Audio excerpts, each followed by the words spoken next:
Welcome back to the Prediction Pod, everyone.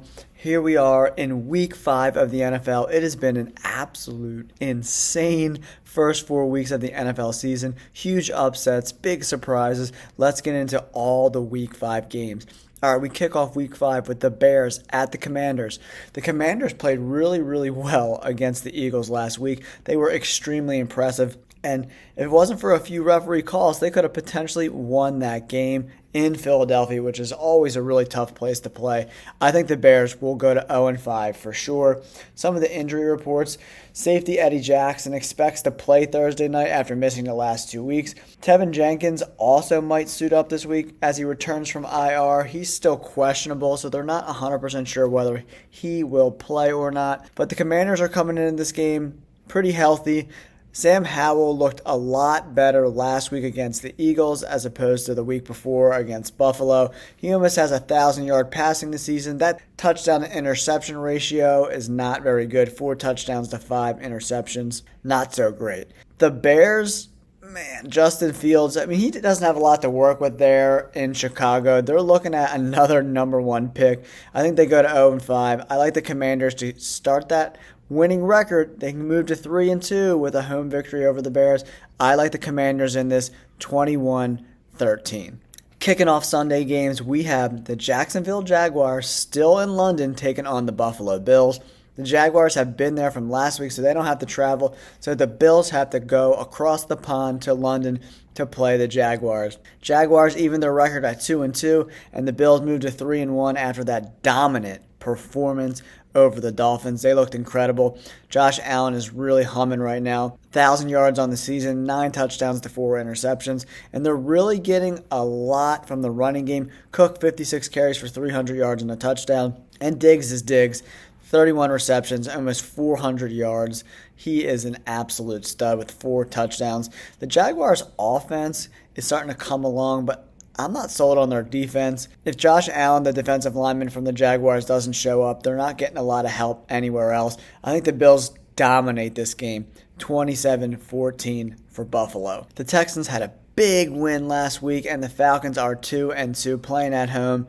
I like the Texans in this game, I really do. Besides Bijan Robinson, that quarterback situation in Atlanta is not very good. CJ Stroud looks better and better each week. 1,200 yards passing, 6 touchdowns, no interceptions. Am I reading that right? Oh my goodness, he is really protecting the ball. The Falcons do have Bijan Robinson, who has 53 carries and a little over 300 yards. He looks to be the real deal there. And catching the passes for the Texans is Collins with 22 receptions and 428 yards and 3 touchdowns. The Texans look a lot better than I thought they would, but for some reason, the Atlanta Falcons are -2 favorites with an over-under of 41.5. I like the Texans being the underdog on the road to get the W here. I like the Texans 24-17 Texans. Next up, we have the 0-4 Panthers traveling to Detroit to play the 3-1 Lions. Jared Goff looks pretty good this year. He's got 1,000 yards passing, 6 touchdowns and 3 picks. But David Montgomery has been great. 69 carries, 262 yards and 5 touchdowns. And St. Brown, 26 receptions, 331 yards, and 2 touchdowns, lead that Lions offense. The Lions look better and better each week. And they're a few pieces away from being an absolute threat in the NFC. The Panthers, on the other hand, lost again last week to the Vikings 21-13. Bryce Young went 25-32 for 204 yards. He's only averaging 6.4 yards per pass, which isn't going to get it done, and he was sacked 5 times. Miles Sanders continues to be a disappointment for the Panthers. 13 carries, 19 yards. They paid him a lot of money. He needs to be better. The Panthers need to be better. They are not a very good football team. That's why the Lions are 9.5-point favorites. I think the Lions dominate. That defense is going to get after Bryce Young. He's probably going to get sacked 4, 5, 6 times again this week. I like the Lions here, 27-12. Coming up is one of my favorite games of the week. The Tennessee Titans are traveling to Indianapolis to play the Colts.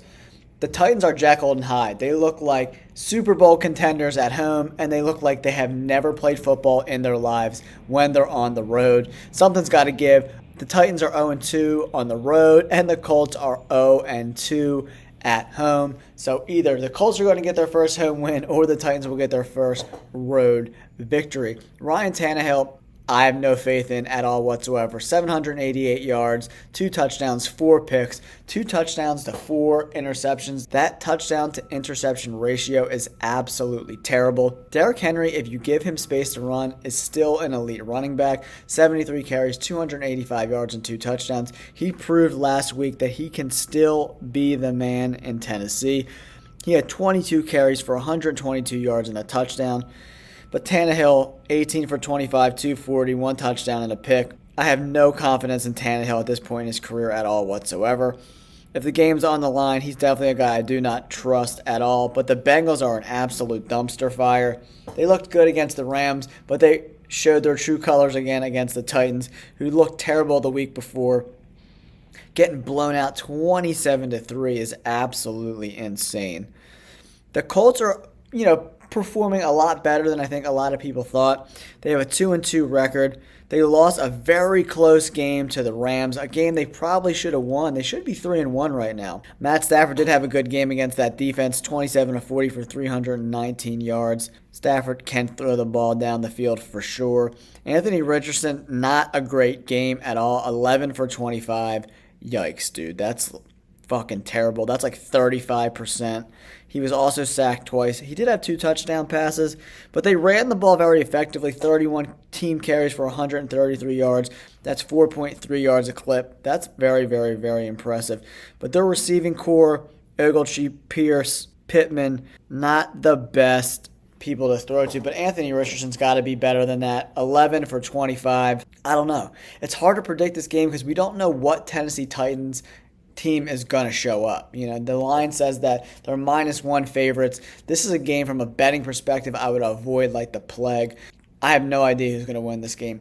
I'm going to go with the momentum here. I'd like Tannehill to win this game, be that kind of quarterback that everyone knows he is, that game manager, not going to turn the ball over, not going to light it up. But Anthony Richardson completing like 35-40% of his passes. It's hard to win in this league when you're completing 40% of your passes. I mean, on third down, they're terrible. I like the Titans to squeak out a victory 17-14. The next game we have the lowly Giants. Oh my God. Daniel Jones and the Giants offense is an absolute abomination. I don't even know why they're in the NFL. They are so absolutely terrible. They played the Seahawks on Monday night, right? The previous 3 games, the Seattle Seahawks, terrible, beaten up, secondary gave up 300 yards passing in every single game to Andy Dalton, Jared Goff, and Matt Stafford. And then they played the Giants and got right because the Giants are so bad. Daniel Jones was sacked like 9 fucking times. Are you kidding me, guys? The Dolphins are going to absolutely blow the brakes off of this Giants team. That 11-point line looks pretty small right now. I think they're going to 34-12. That's my prediction. Tua has 1,300 yards passing, 9 touchdowns to 3 picks. A-Chain, 27 carries, 309, 4 touchdowns. And Tyreek Hill, probably the best receiver in the NFL right now, 28 receptions, almost 500 yards and 4 touchdowns. This is going to be an absolute blowout. The Giants have no chance. Let's move on to the Saints traveling to New England to play the Patriots. Man, Mac Jones is an absolute dumpster fire, man. He's got the arm strength of an 8-year-old trying to throw the ball across the diamond to first base. It's unbelievable. He can't throw the ball outside the numbers. He's averaging like 4 or 5 yards per pass. This dude sucks. The Patriots really need to go out and get a quarterback. They could probably turn their season around if they make a trade and go get a quarterback. Mac Jones is not the guy. He doesn't have the arm strength. This isn't dink and dunk nation. He sucks. The Saints defense is pretty good. I'm not sure. Let's see if I can find something on the injury report on the Saints.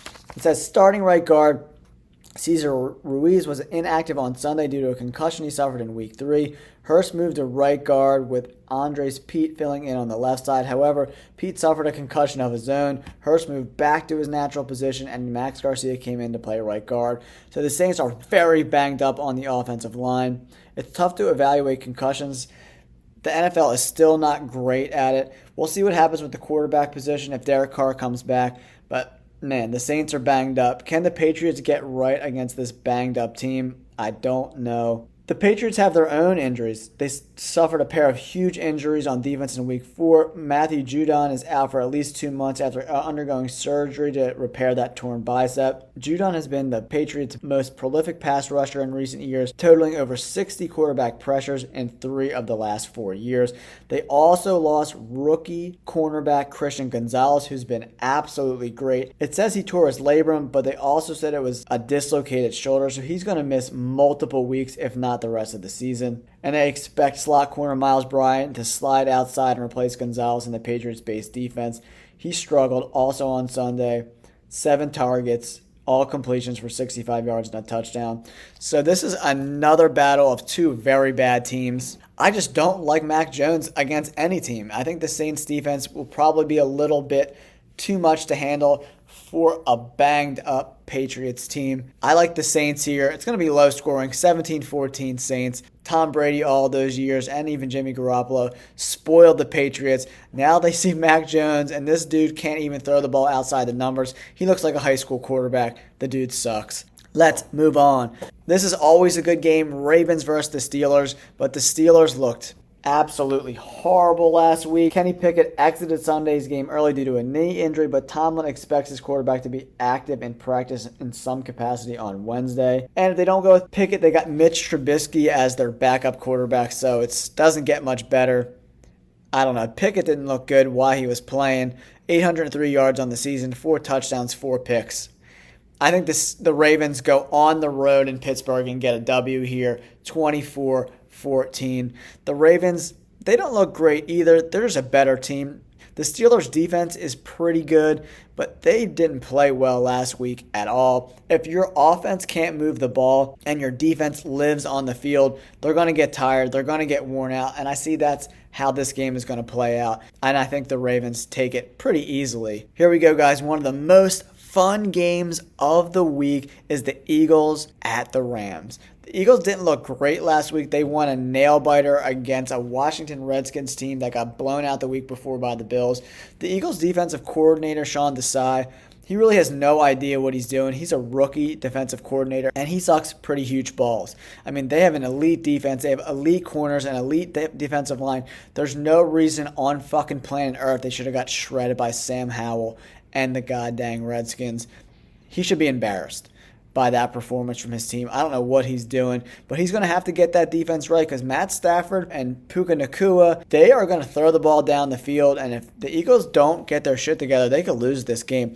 I'm actually from LA. I'm going to the game because I'm originally from Philly, so I'm going to be live streaming from SoFi Stadium. It's going to be a lot of fun, guys, so make sure you tune into the channel. Go on your notification bells, do all notifications, so when I go live from SoFi Stadium, from the tailgate, from inside the stadium, and the game, you can check that out. It's going to be a really good game. The Eagles' offense looked a lot better. Jalen Hurts made some really tough throws to A.J. Brown, who went absolutely ham last week against a very good Washington Redskins defense. I mean, besides Aaron Donald, the Rams defense isn't very good, so I think this is going to be a pretty high-scoring game. I like the Eagles in this. 28-24 Eagles, but it could be a close game. If the Eagles defense that showed up last week against Washington shows up across the country in LA, they're going to get smoked again, man, because Matt Stafford is 100 times the quarterback Sam Howell is. So the Eagles got to bring their A game or they're going to end up losing this game.